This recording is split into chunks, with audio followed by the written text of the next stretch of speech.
yang terjadi adalah di proses pencampuran yang aktual itu kan yang random mixing.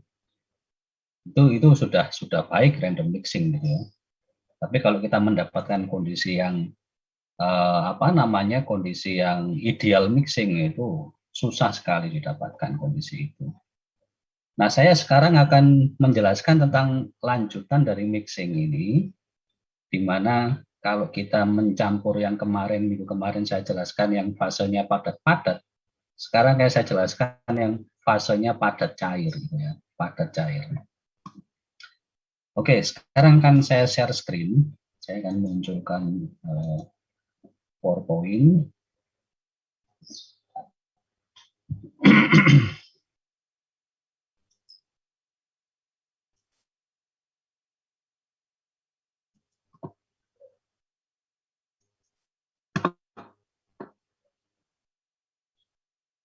Ini sudah terlihat di layar kalian semua?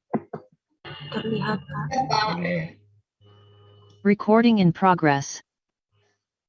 Ya, jadi kalau kita berbicara ada suatu campuran yang kita mixing ya, kita lakukan proses pencampuran, fasenya adalah fase padat dan cair, ya padat dan cair, maka di sini kita nanti akan mengenal istilah yang namanya koagulasi flokkulasi. Nah, ini ada hubungannya dengan pencampuran yang fase tersebut gitu ya. Nah, sebelum saya berbicara tentang koagulasi flokkulasi, itu kita perlu identifikasi yang namanya suatu campuran gitu ya. Kalau kita mencampur suatu kondisi atau bahan padat dan cairan ya solid liquid, maka akan terjadi 3 kondisi atau 3 jenis campuran. Yang pertama adalah Anda lihat yang sebelah kiri ini itu adalah yang namanya larutan. Yang di tengah itu ada namanya koloid. Yang ketiga adalah suspensi. Ada enggak dari kalian ini bisa menjelaskan apa bedanya yang dinamakan larutan, kemudian koloid sama suspensi? Siapa yang bisa bantu saya jelaskan ini?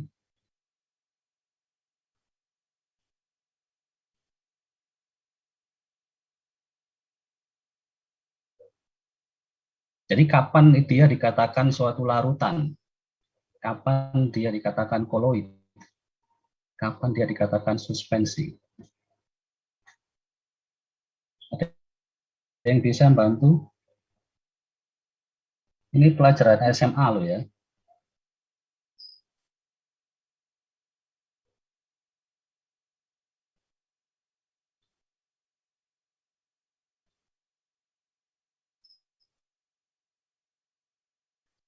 Siapa yang mau bantu saya? Kalau yang sebelah kiri ini dinamakan yang nomor 1 ini larutan. Ya, contoh mungkin kalian mau mencampurkan gula gitu ya sama air atau garam sama air. Itu kan menjadi larutan garam atau larutan gula. Apa yang dimaksud larutan itu?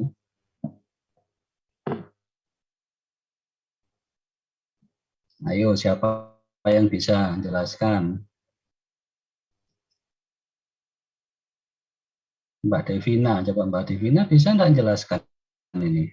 Apa yang dimaksud larutan itu? Campuran dengan jenis yang pertama namanya larutan. Apa?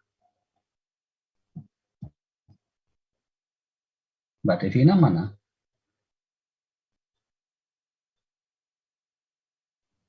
Iya, Pak. Apa yang dimaksud larutan itu? Kalau menurut saya mungkin larutan itu suatu campuran yang dapat terlarut. Misalkan kayak larutan gula, kan dapat terlarut dengan sempurna. Iya, jadi kalau kita mencampurkan suatu padatan dan cairan gitu ya, yang dinamakan larutan itu dia tercampur homogen. Jadi dia merata dan homogen, saling melarut. Homogen, campurannya dikatakan homogen. Memang di dalam proses pencampuran itu yang diharapkan ya kita terjadi proses nyampur dari berbagai bahan itu ya terjadinya homogen. Terjadi proses homogenisasi gitu ya. Nah, ini yang dinamakan larutan, tercampur dengan baik dengan homogen. Jadi kalau kalian mencampur tadi gitu ya, mencampur larutan atau bikin larutan gula, garam, ini tercampur, terlarut. Nah kalau koloid apa contohnya koloid atau apa yang dinamakan koloid? Contohnya apa? Contohnya susu atau santan. Ya betul ya, susu atau santan. Itu kenapa dia dikatakan koloid ya? Kenapa dia dikatakan koloid?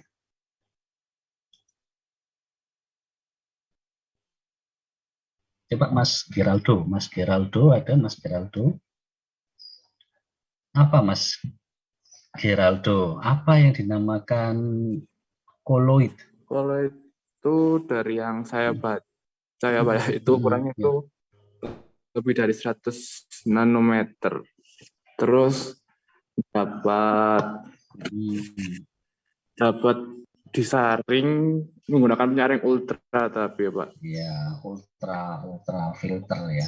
Jadi betul kalau definisi seperti itu. Secara homogen sifatnya secara makroskopis itu homogen tapi secara mikroskopisnya heterogen. Iya, ya betul ya. Jadi kalau koloid itu kelihatannya homogen, tetapi secara makro ya, secara makro kelihatan secara visual itu kelihatannya tercampur sempurna.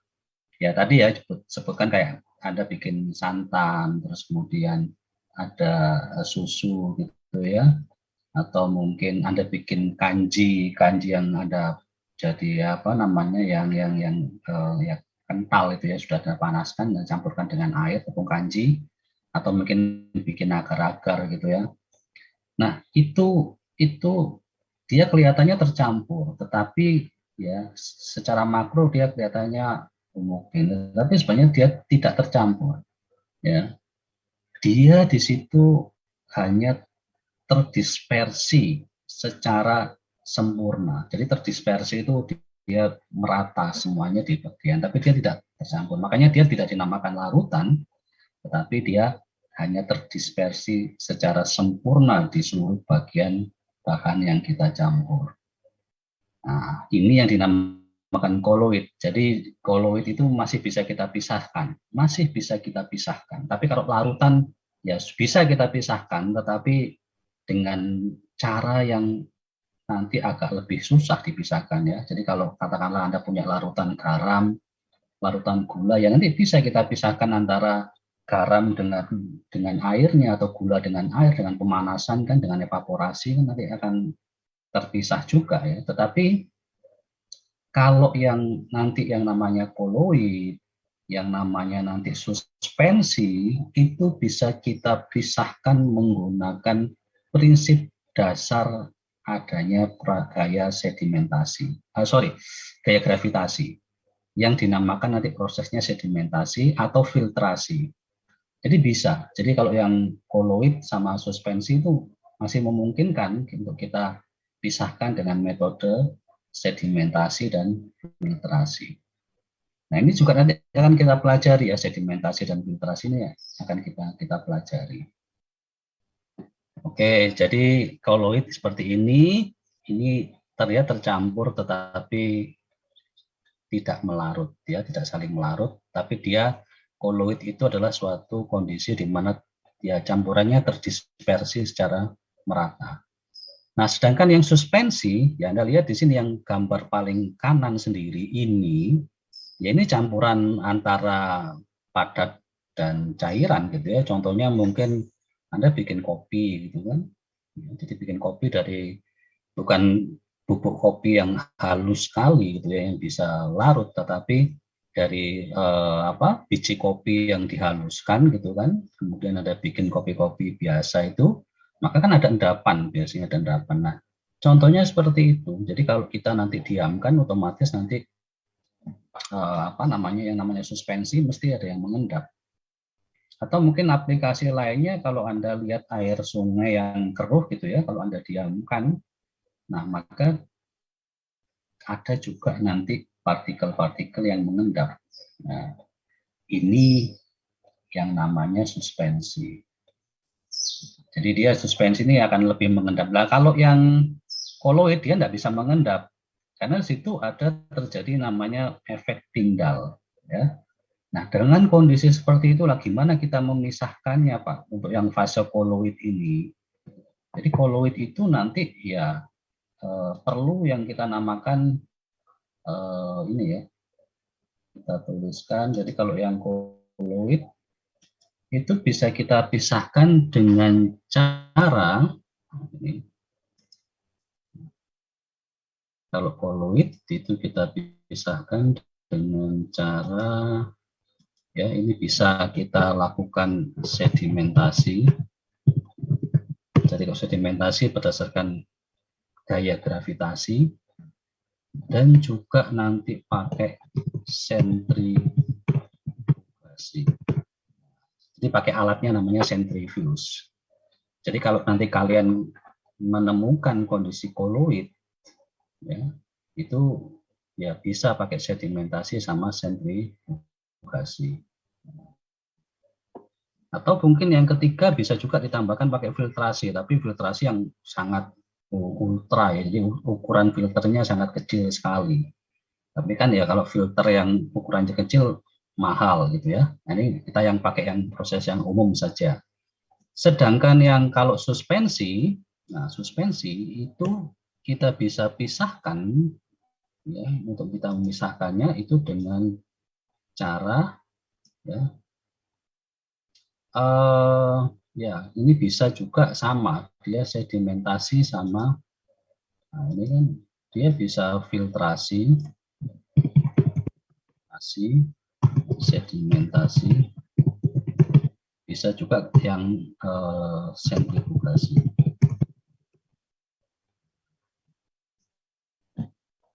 Nah, kalau yang larutan ini biasanya bagaimana kita memisahkan yang bersifat larutan, yaitu nanti kita pakai istilah yang namanya evaporasi atau drying gitu kan.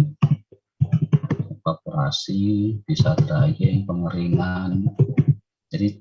Jadi biasanya nanti kita fase liquidnya kita panaskan, kita uapkan ya, sehingga yang tertinggal di dalam campuran tinggal padatannya, atau mungkin sebaliknya gitu ya, kalau tergantung jenis campurannya seperti apa.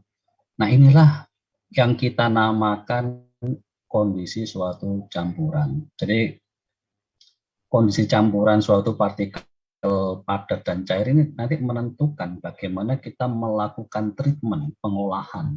Biasanya nanti kita akan menemukan bagaimana untuk kita bisa memisahkan campuran-campuran dari jenis larutan, koloid, suspensi. Jadi kalau kalian suatu saat menemukan suatu sampel gitu ya, katakanlah nanti sampelnya Anda mau memisahkan lemak yang ada di susu yang Anda konsumsi gitu kan ya, Anda minum susu setiap hari, di situ mengandung lemak gitu. Gimana supaya saya mendapatkan atau kalian ingin memproduksi susu yang low fat, kandungan lemaknya kecil gitu kan? Nah, Anda harus pisahkan. Caranya gimana?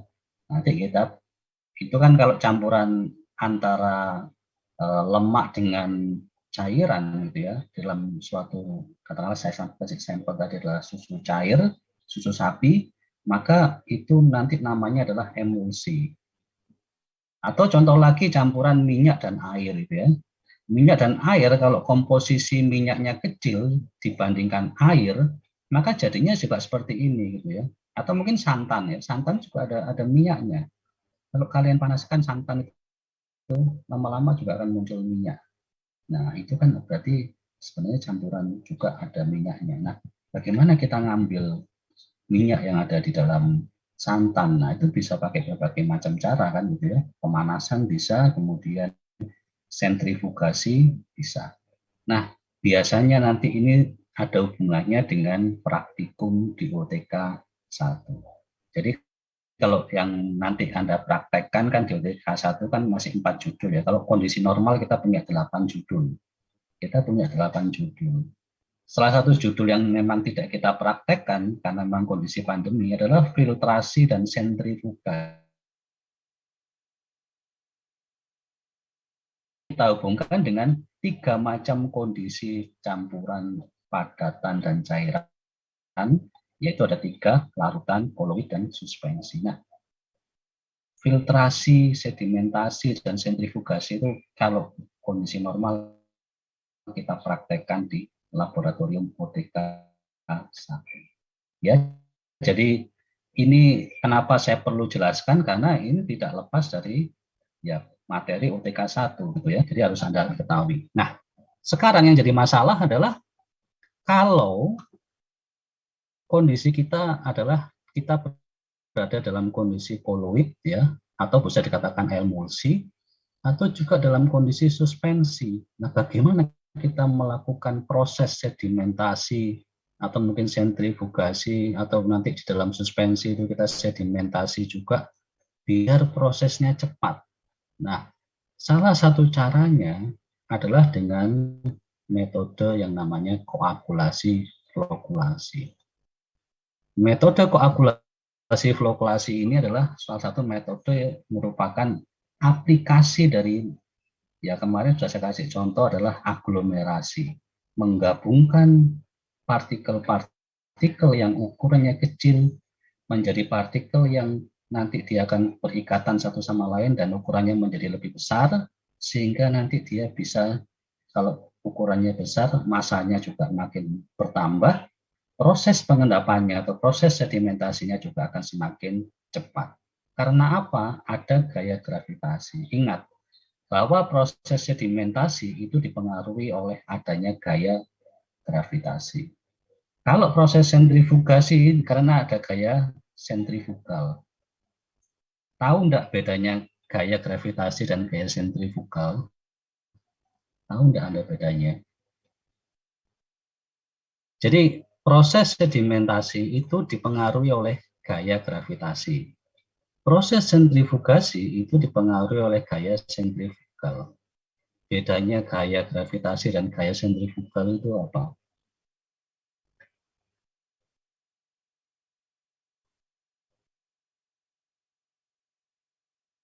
Tahu?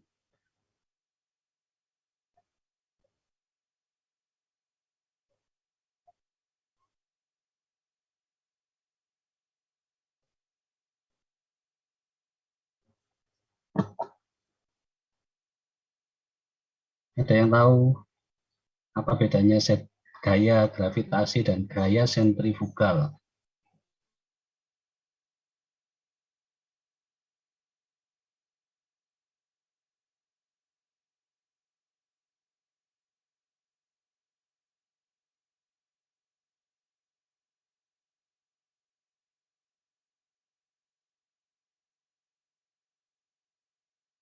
Praktek pakai sentrifuge Pak, atau mungkin sentrifugasi atau sedimentasi ini boleh kita aplikasikan kalau berdasarkan perbedaan berat itu ada yang namanya proses dekantasi. Sama, dekantasi itu berdasarkan berat apa namanya, berat jenis atau massa yang berbeda gitu ya. Nah, ini nanti kalian aplikasikan. Anda sudah praktikum DRP? Sudah praktikum DRP belum? Sudah, Pak. Sudah. Sekarang lagi bikin apa prakteknya? Buat apa? Bioetanol. Bioetanol. Biodiesel enggak bikin enggak biodiesel? Ada di jadwal kalian enggak bikin biodiesel? Bikin biodiesel ada enggak di jadwal kalian untuk bikin biodiesel?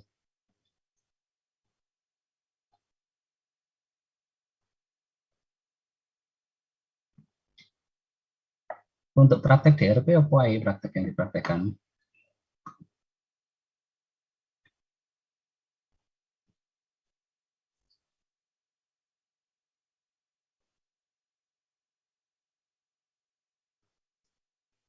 Sing ngajar DRP siapa rek? Siapa? Bu Rosita, Pak. Mhm.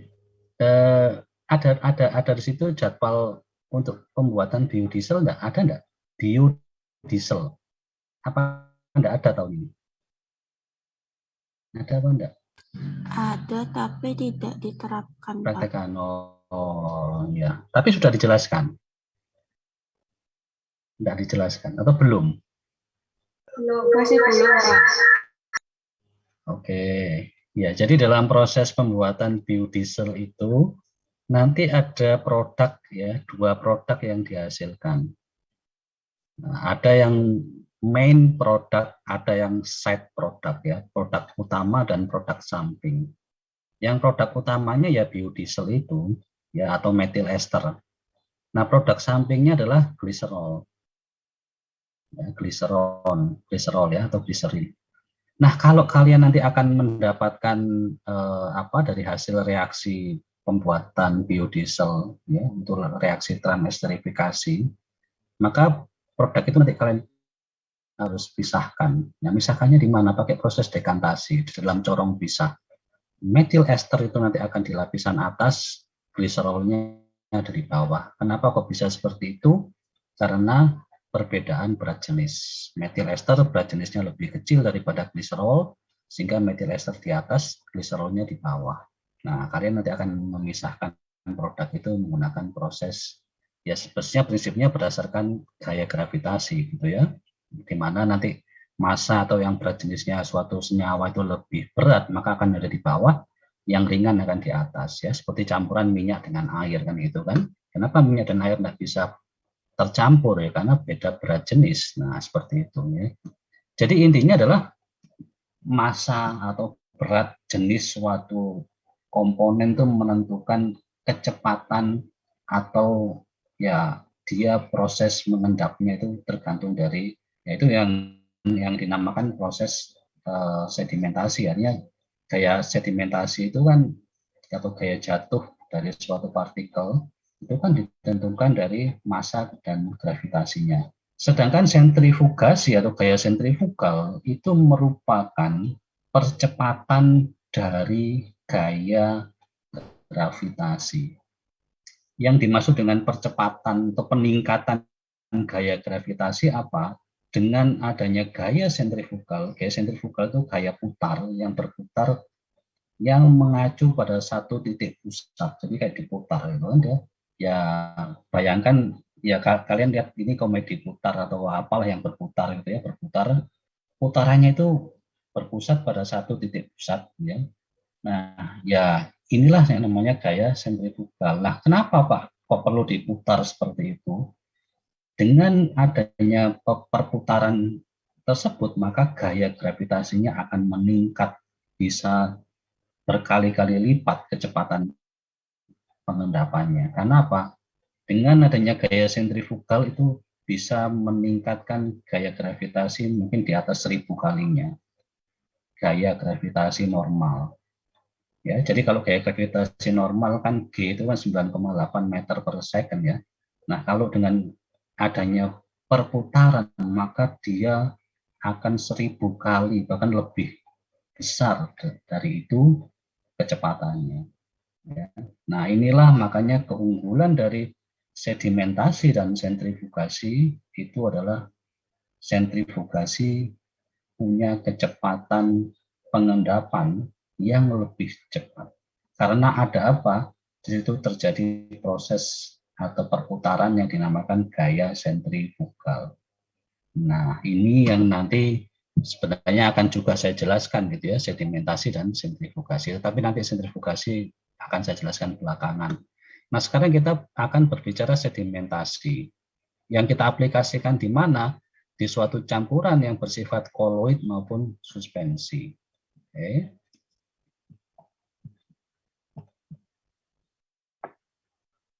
Oke, saya lanjutkan lagi.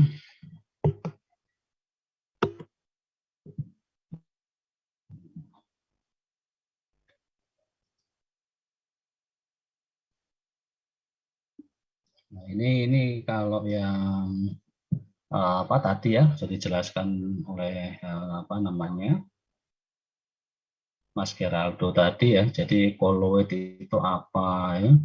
Jadi kalau yang koloid ya, ini tidak terlalu terpengaruh oleh gaya gravitasi sehingga dia tidak terjadi pengendapan. Tapi bisa kita endapkan kalau nanti kita tambahkan dengan metode koagulasi atau flokalasi sehingga partikelnya akan bisa lebih besar dan mampu mengendap. Ya.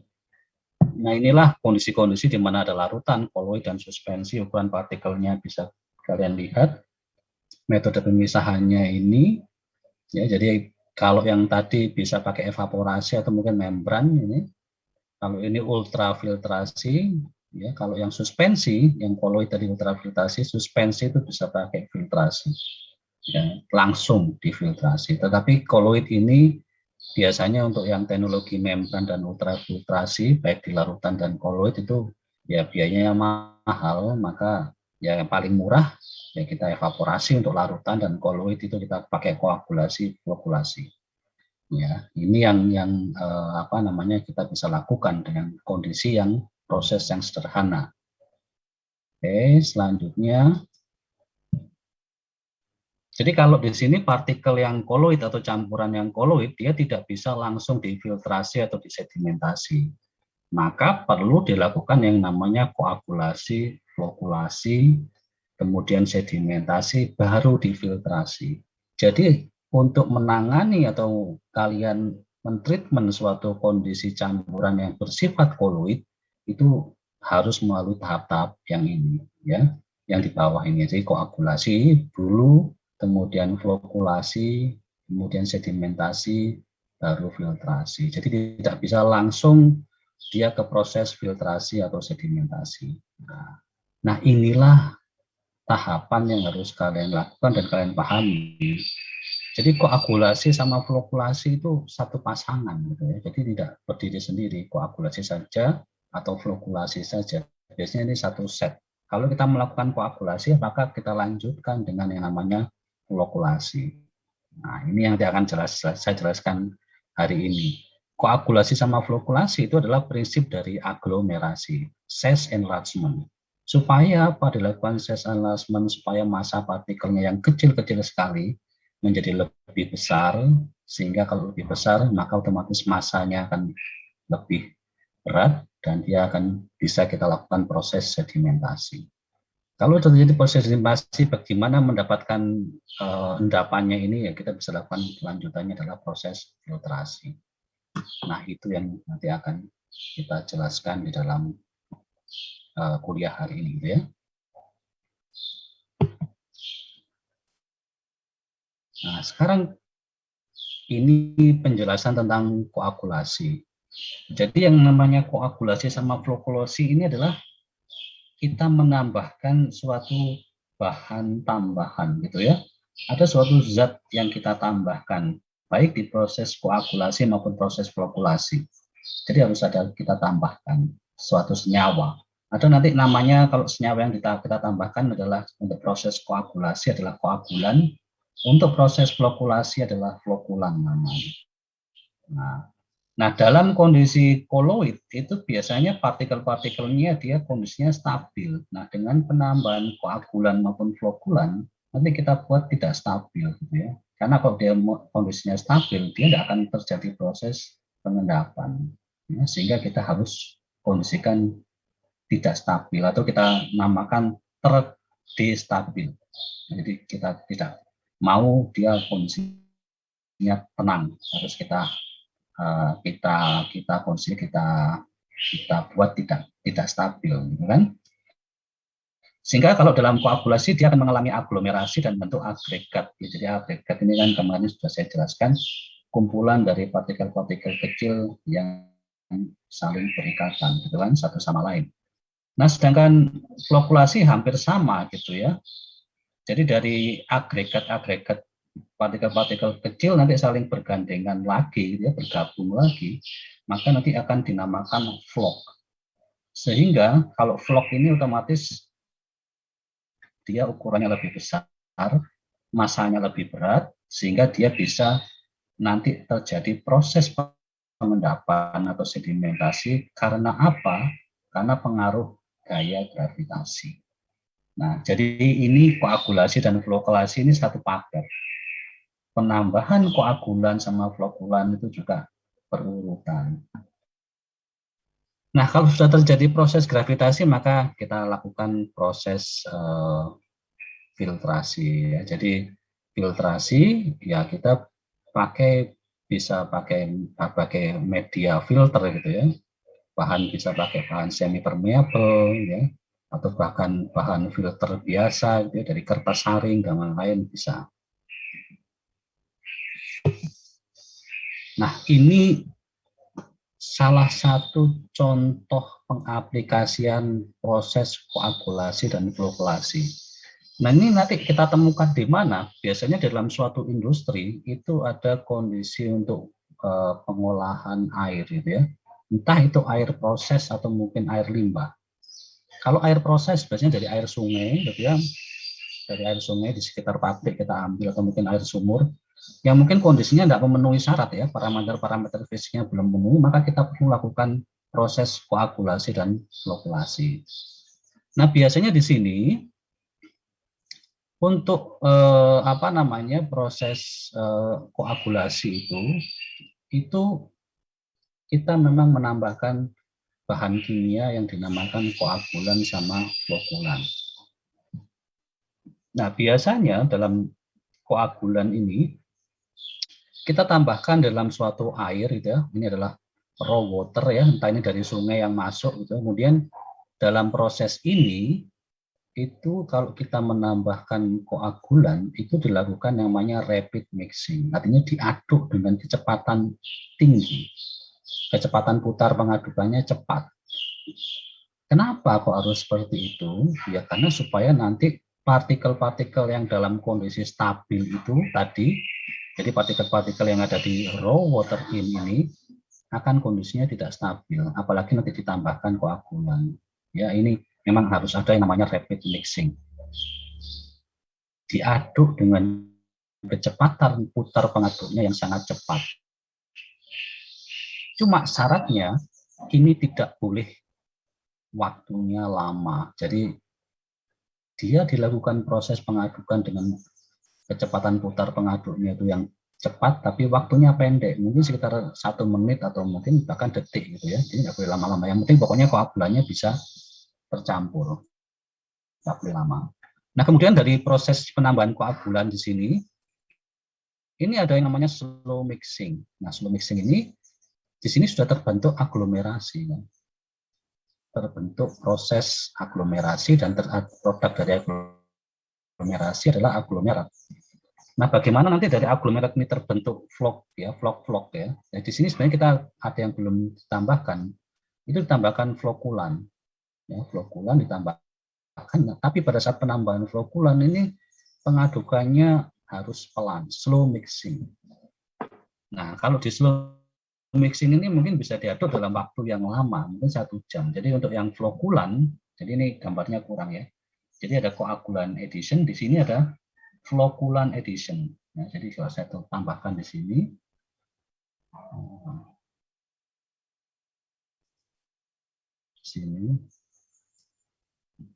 nah, ini kita tambahkan flokulan.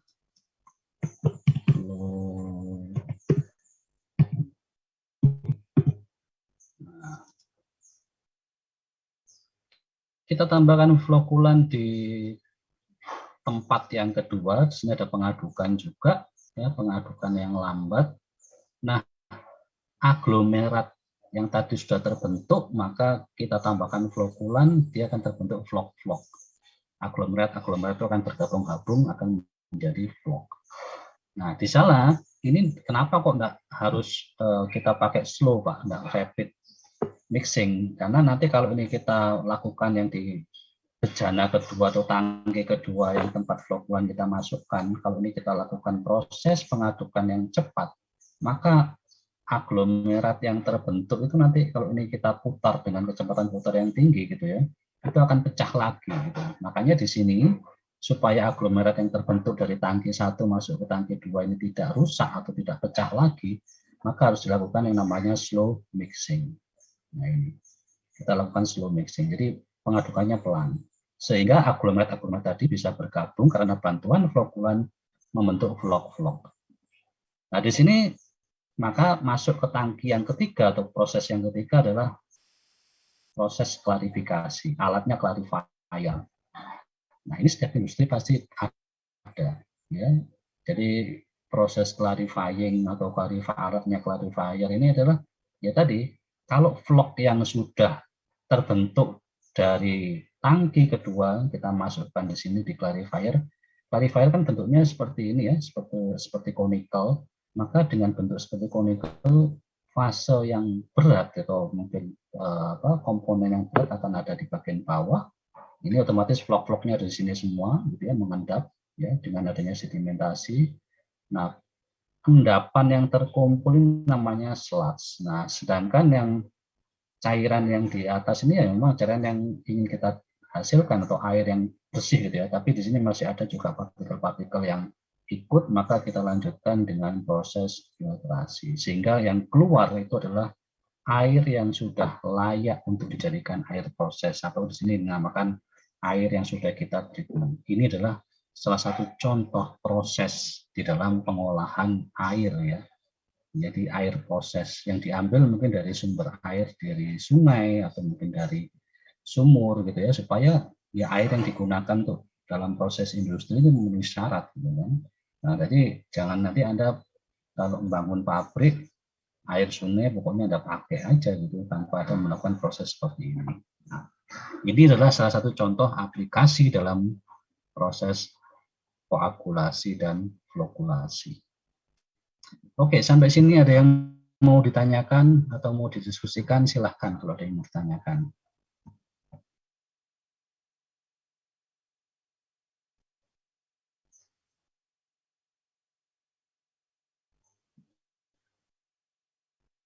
Bisa dipahami ya?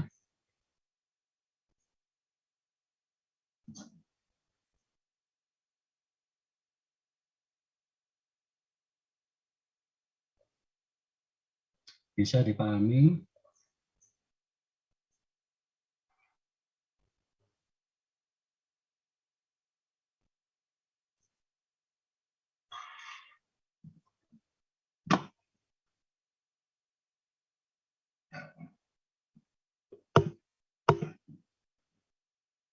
Udah kok diam semua, Rek? Kok diam semua? Bisa dipahami apa enggak ini?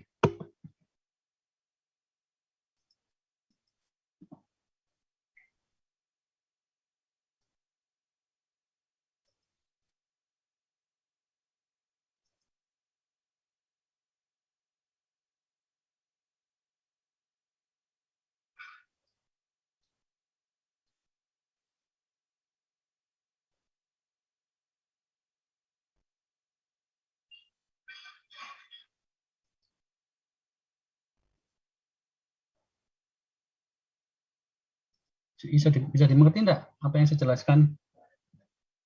Insya Allah bisa, Pak. Bisa, Pak. Bisa, Pak. Beneran, Mbak? Iya, Pak. Oke. Ya, jadi kita akan membahas berikutnya adalah apa yang dinamakan proses destabilisasi gitu ya. Jadi yang dinamakan destabilisasi ya kalau kita melihat partikel-partikel gitu di dalam suatu campuran itu kan pasti ada muatannya gitu kan. Ya, jadi awalnya kondisi koloid ini kan stabil ya. Nah, kalau kita tambahkan koagulan, nah di sini ada double layer ya antara satu partikel dan ini layer yang pertama, layer kedua, di mana di dalam layer setiap partikel ini itu ada gaya yang bekerja, gaya attraction sama repulsion ya. Jadi dia susah untuk bisa saling bergabung. Nah, gaya-gaya yang bekerja dalam suatu partikel yang dia bentuk double layer ini, layer yang sebelah kiri dan kanan itu, maka dengan adanya koagulan dia dinetralkan sehingga nanti akan terbentuk suatu hubungan antara partikel-partikel yang satu dengan yang lainnya, gitu ya. Sehingga bisa berikatan satu sama lain, gitu ya. Sehingga nanti kalau dengan adanya proses aglomerasi itu akan terbentuk yang namanya jembatan polimer. Jadi dia akan menghubungkan antara atau mengelompokkan satu partikel dengan partikel lain sehingga dia bisa berkelompok dan saling bergabung satu sama lain. Nah, ini prinsipnya seperti ini. Ya. Oke.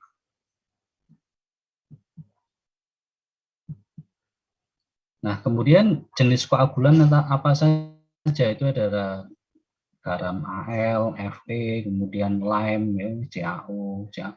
Nah, inilah yang kita biasanya untuk kita jadikan sebagai bahan koagulan, atau mungkin ada bahan polimer gitu ya, bisa kita beli di pasaran itu biasanya ada juga yang dia bisa kita pakai untuk sebagai koagulan, ada itu. Nah, kemudian contohnya apa? Nah, ini kan contohnya mungkin kalau yang ini adalah alum, ya kita koagulan ya. Al2 SO4 3 kali. Nah, ini nanti kalau kita di dalam partikel air gitu ya, atau air itu menambah partikel ini kalsium bikarbonat, dia akan bereaksi akan menghasilkan seperti ini. Ya. Atau mungkin kalau ferric sulfat gitu ya. Jadi ada alum, ada ferric sulfat. Nah, inilah bahan-bahan koagulan. Ya, kemudian ada koagulan organik ya, polimer organik, atau mungkin juga ada koagulan anorganik, di mana yang koagulan polimer organik ini lebih efektif dari koagulan anorganik ya. Jadi ya ini adalah teorinya seperti ini. Cuma ada kekurangan adalah kalau koagulan yang organik ini lebih mahal biasanya.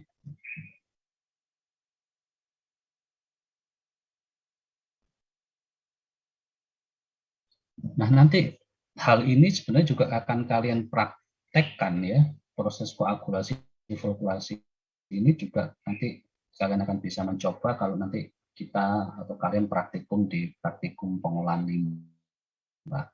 Itu ada alatnya, alat untuk model seperti ini mengaplikasikan proses koagulasi sama flokkulasi itu adalah namanya alat untuk menguji atau mengukur kecepatan koagulan sama flokkulan, itu namanya jar test. Jadi kalian harus tahu ya, jar test. Jadi namanya jar test itu adalah nanti alatnya itu ya satu set peralatan kecil, nggak terlalu besar gitu ya, mungkin satu meja belajar. Kemudian nanti di situ akan dia ada beberapa beker gelas gitu ya, mungkin 4 atau 5, di mana di atasnya beker gelas itu, beker gelasnya sudah ada gitu, disediakan satu set kalau kita beli alat itu. Kemudian nanti di atasnya itu setiap beker gelas itu ada pengadukan. Ya.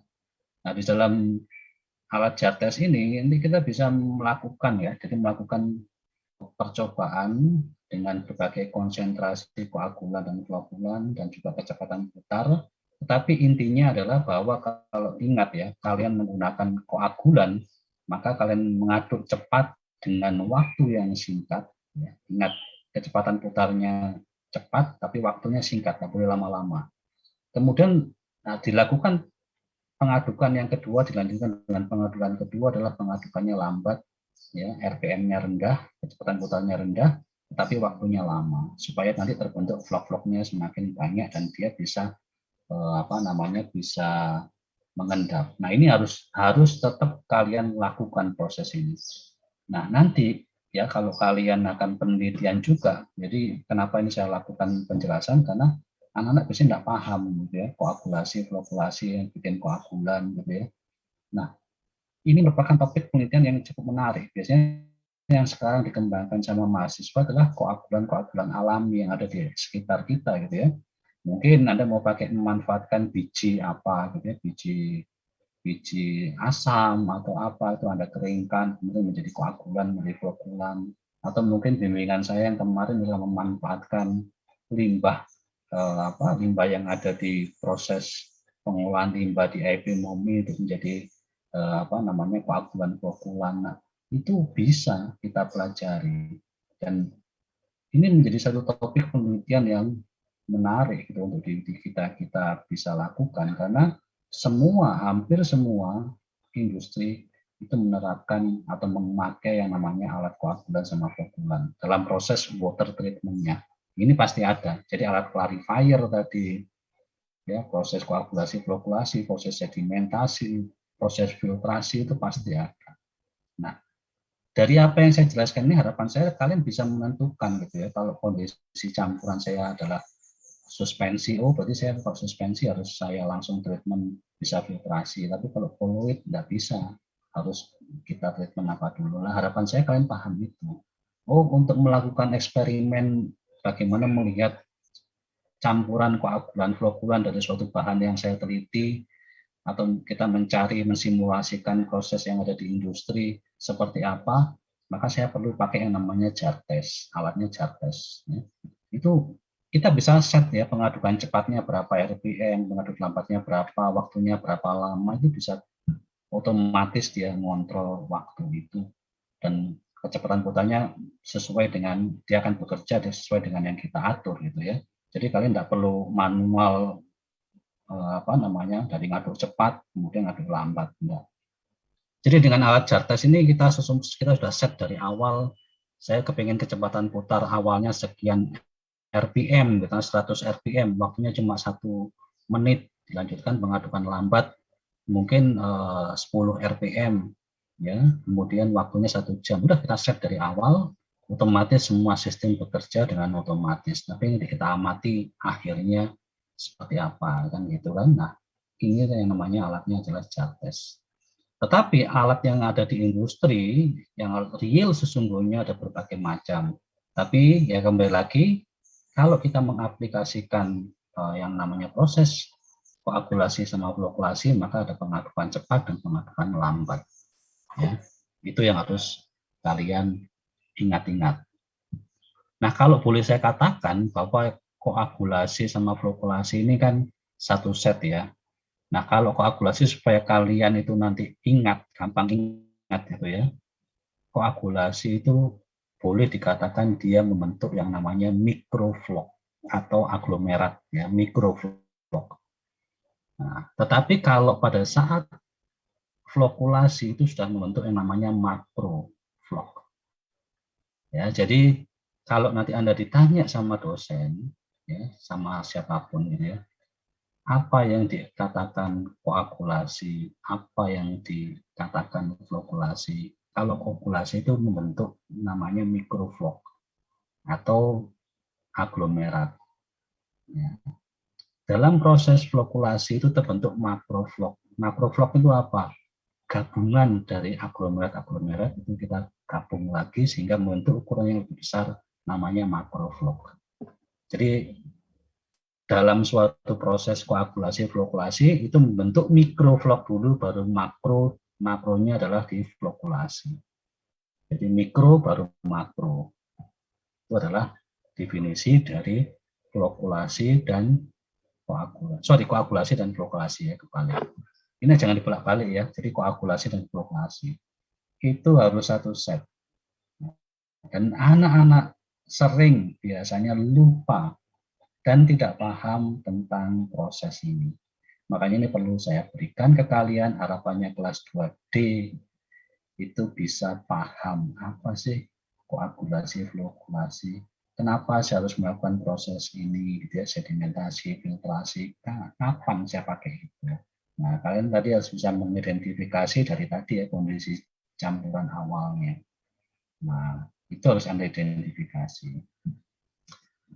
Oke, kemudian selanjutnya lagi, ya ini sebenarnya sudah sudah tercakup gitu ya dari apa yang tadi sudah saya sampaikan gitu. Jadi sebenarnya dari proses itu tadi ya tetap ya kita lihat bagaimana dari suatu proses koagulasi dan flokulasi itu adalah ya dia ada dalam kondisi rapid mixing dan slow mixing gitu kan. Nah, ditentukan oleh di mana ini adalah nilai G, yaitu gradien kecepatan. Nah, ini adalah G, itu persamaannya adalah P, rata-rata konsumsi energi, dibagi V, volume koloid, sama viskositasnya. Jadi kita bisa menentukan berapa sih konsumsi energi yang dibutuhkan dalam proses koagulasi dan flokulasi. Biasanya ada data seperti ini ya, jadi G-nya untuk flocculation proses di dalam water treatment ini. Untuk yang rapid mixing ini adalah koagulasi, kebutuhannya nilai G-nya besar gitu ya. Nah, ini yang menjadi acuan kita bahwa ya memang tetap harus kita perhitungkan energi, karena kembali lagi dulu pada saat kita belajar bagaimana dalam proses stress reduction gitu kan, ingat bahwa ya energi yang dibutuhkan untuk melakukan proses stress reduction itu juga hubungannya dengan biaya, dengan cost, dengan uang gitu ya. Semuanya harus kita pikirkan ke sana. Karena dalam satu sistem di industri kimia ya kita harus berpikir profit, mencari biaya produksi yang sekecil mungkin gitu kan. Nah, tapi keuntungannya yang sebesar. Nah, di dalam proses kita mixing, mencampur itu ada yang namanya impeller, pengaduk gitu ya. Atau bisa dikatakan juga ada yang namanya kita istilahkan propeller ini. Nah, macam-macam jenis impeller atau pengaduknya itu ya.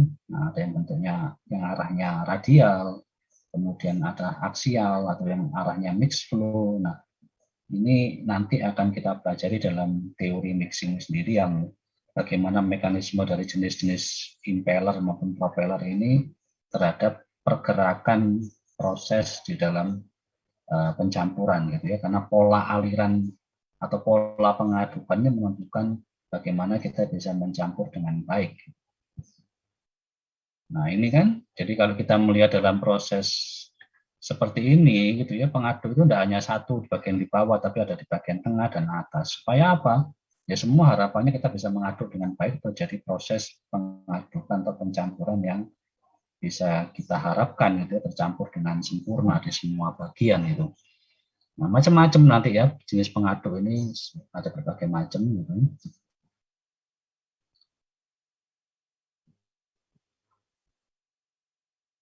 Ada yang rapid mixer gitu ya, jadi ada yang rapid, ada yang slow. Nah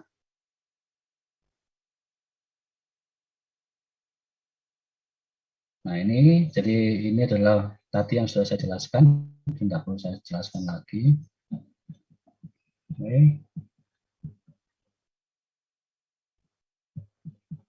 Ya, oke, jadi ini nanti sisanya bisa coba kalian kalian pelajari lagi gitu ya.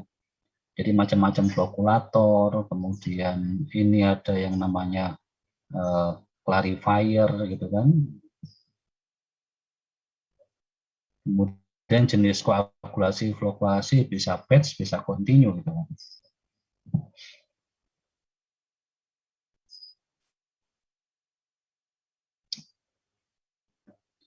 Nah, ini kalau kita simpulkan dari apa yang kita bicarakan gitu kan, dari proses koagulasi, flokkulasi gitu kan. Jadi sebenarnya koagulan itu kita tambahkan di dalam suatu bahan gitu ya. Kemudian dilakukan proses rapid mixing gitu ya, pencampuran secara cepat.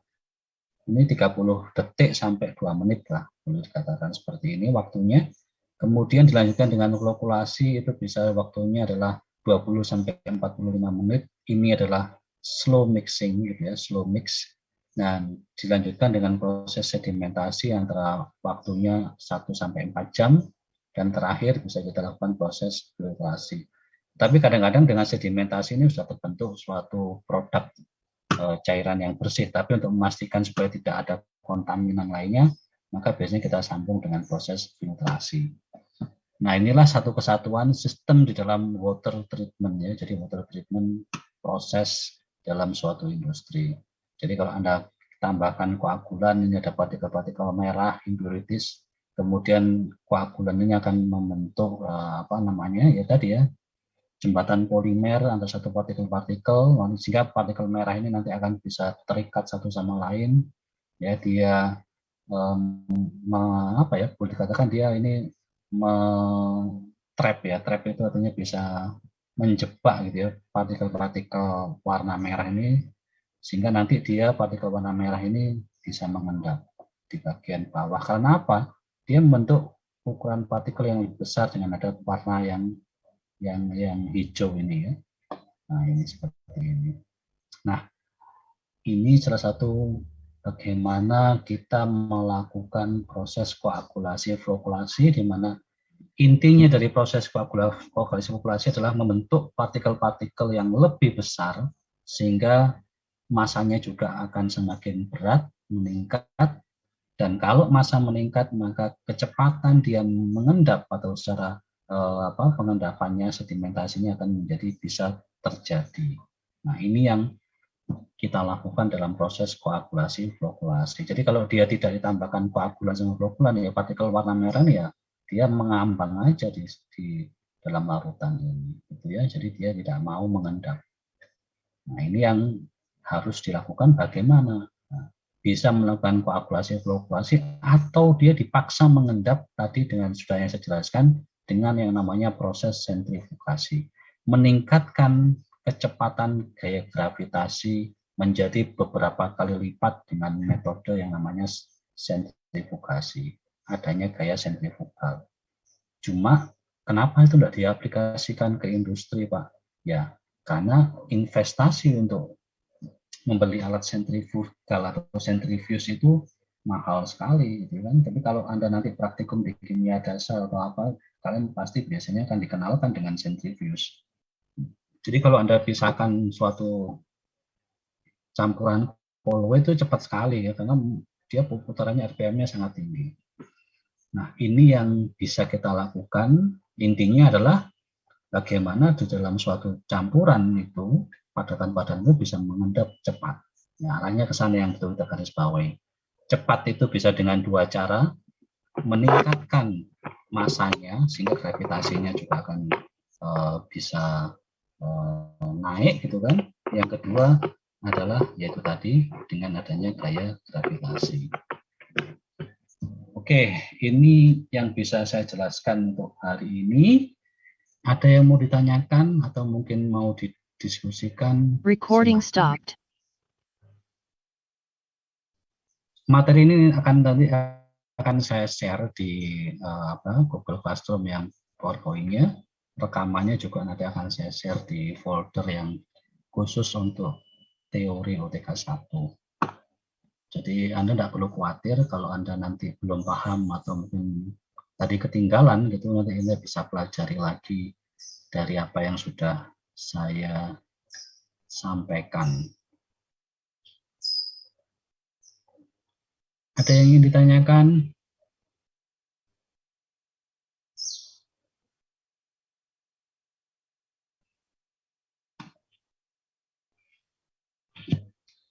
Oke, jadi ya itu tadi ya, jadi hubungan dari apa yang sudah saya jelaskan dari materi-materi itu, ya, jadi kalau kita ambil suatu benang merahnya dari materi-materi yang kemarin saya jelaskan, ya, jadi ada size enlargement, kemudian kita tarik ke belakang ada size reduction gitu ya. Dari size enlargement itu ada proses ya tadi aglomerasi, kemudian ada proses mixing. Mixing itu nanti terjadi suatu campuran, gitu ya. Campuran bisa padat-padat yang kemarin saya jelaskan, padat cair yang sekarang, atau nanti yang cair-cair. Tapi kalau yang cair-cair ya akan saya terlalu jelaskan, gitu ya. Karena memang inti dari materi di OTK 1 adalah di particulate solid, artinya partikel padatan. Nah, yang liquid-liquid itu sebenarnya di transportasi fluida. Ya, di transportasi fluida yang mempelajari bagaimana mekanisme pengadukan di fase liquid-liquid. Nah, itu di transportasi fluida. Nah, kemudian ya tadi begitu kita berbicara suatu kondisi campuran yang solid liquid, maka kita akan mengenal nanti proses koagulasi sama flokkulasi. Satu set proses itu. Kemudian nanti minggu depan saya jelaskan sedimentasi. Minggu berikutnya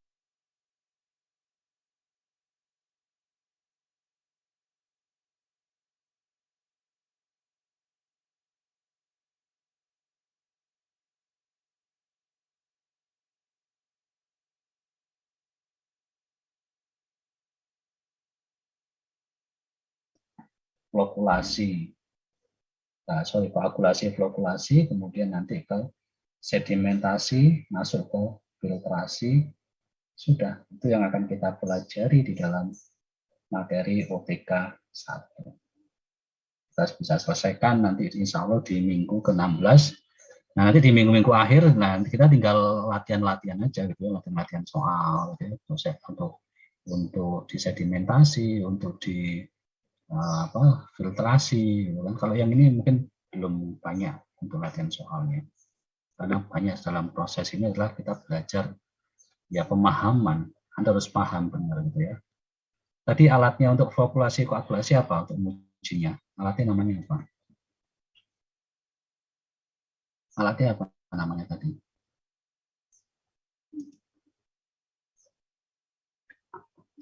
Alat untuk menguji koagulasi, flokulasi apa?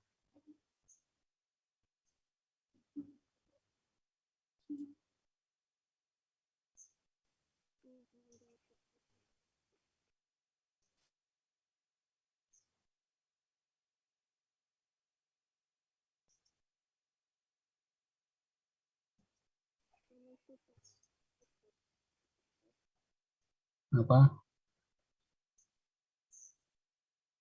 Mbak Sophia, apa Iya, alat Pak. untuk menguji? Apakah jar tes? Ya, jadi jar tes ya. Jadi alat uji atau alat skala lab untuk menguji proses koagulasi, flokulasi itu adalah jar tes. Tak tunjukkan ya, jar tes itu seperti apa jar tes itu ya.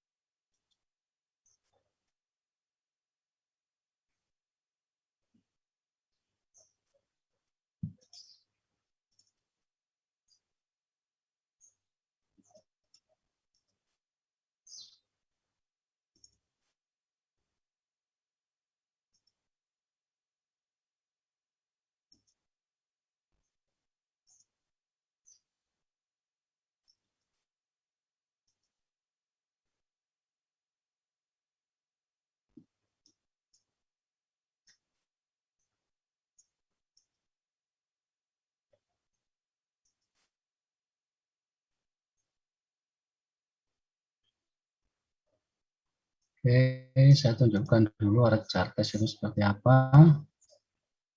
Oke.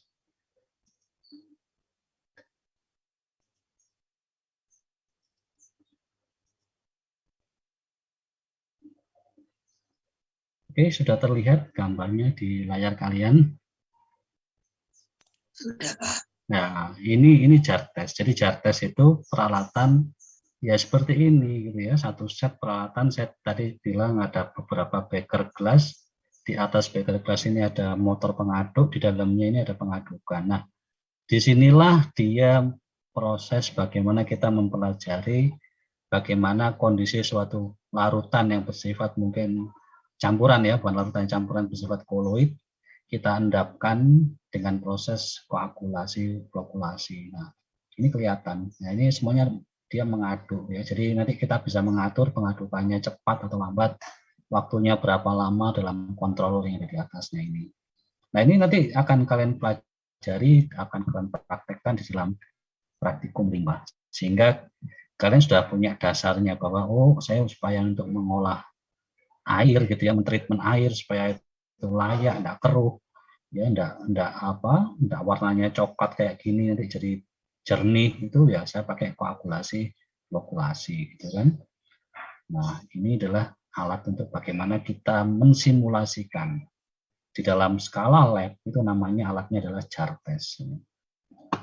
Tentunya seperti ini. Nah, kalau kalian nanti penelitian ya di lab ya pakai ini, kecuali kalau kalian nanti di industri ya alatnya bukan seperti ini lagi, sudah memang ini adalah tangki-tangki penampungan gitu ya, tangki yang besar gitu dengan kapasitas tertentu, ada pengadukan sehingga kalian mungkin tidak bisa lihat ya, biasanya kalau di industri tidak dibikin transparan gitu kan. Nah, ini adalah suatu model peralatan yang kita gunakan dalam skala lab untuk mempelajari proses koagulasi dan flokulasi. Nanti Anda bisa memvariasikan ya, nanti koagulannya pakai apa, flokulannya pakai apa, berapa waktu pengendapannya, gitu kan, berapa jumlah dia bisa menjernihkan larutan, campuran ya, campuran ini berapa cepat efisiensi dari koagulan sama flokulan itu. Ini alat ini ada di dalam lab lab limbah. Lab limbah ada.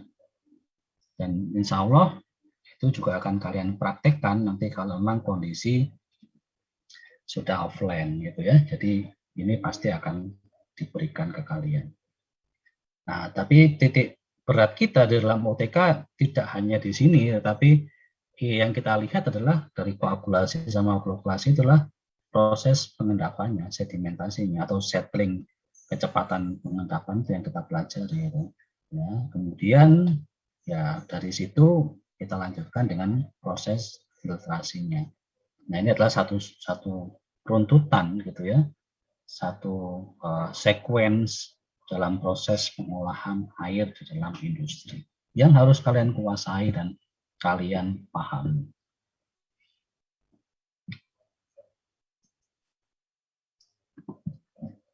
Oke, ada lagi yang mau ditanyakan atau mau didiskusikan?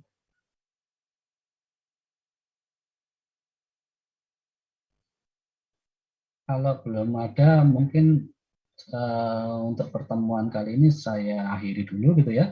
Nah, saya minta kan waktunya banyak yang sisa gitu ya. Jadi kemarin juga tak kasih waktu kosong gitu ya, hari Senin kemarin tuh gunakan untuk belajar loh ya, benar ya.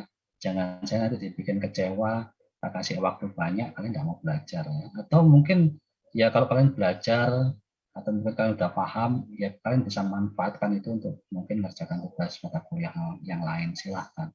Tapi yang pasti bagi saya manfaatkan waktu itu untuk yang positif, untuk sesuatu yang bermanfaat gitu ya. Jadi saya berikan waktu kalian waktu longgar seperti ini bukan untuk yang sesuatu yang negatif ya, untuk main game, untuk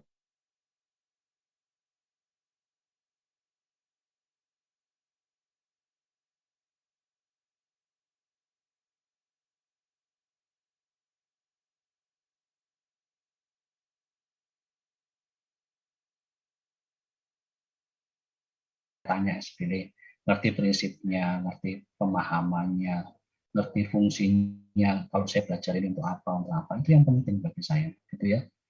Dan itu pasti insya Allah akan bermanfaat untuk kalian ke depan. Kalau kalian menghadapi suatu masalah yang hubungannya sama OTK, kalian paham. Bagi saya, kalau ngitung ya nanti. Yang penting kalian tuh kalau tanya orang, saya punya sampel ini, saya mau ngapakan, saya ada treatment apa, kalian harus tahu. Kalian bisa ngitung tapi nggak bisa menentukan keputusan, itu ya sama juga bohong. Ngitungnya pinter, tapi kalau ada orang bawa sampel, Mas Mbak saya punya sampel seperti ini, saya kepingin ini bersih, ini tidak ada pengotornya, harus diapakan ini.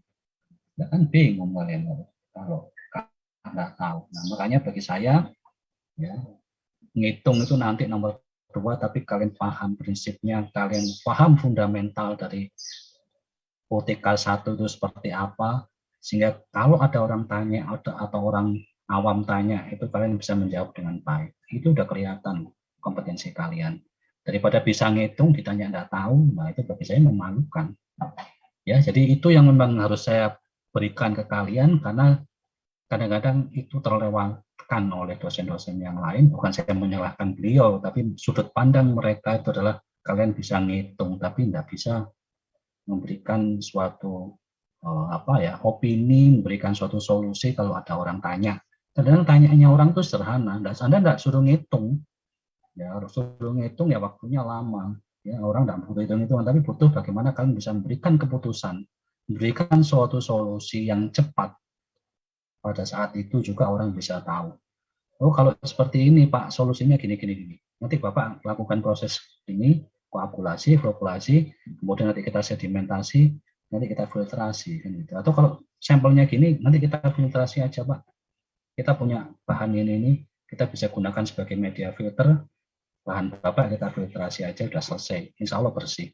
Nah itu yang saya kepingin seperti itu. Kalian tuh punya punya kemampuan sebagai seorang engineer itu bisa dengan cepat memutuskan suatu permasalahan, solusinya bagaimana. Itu yang penting gitu loh.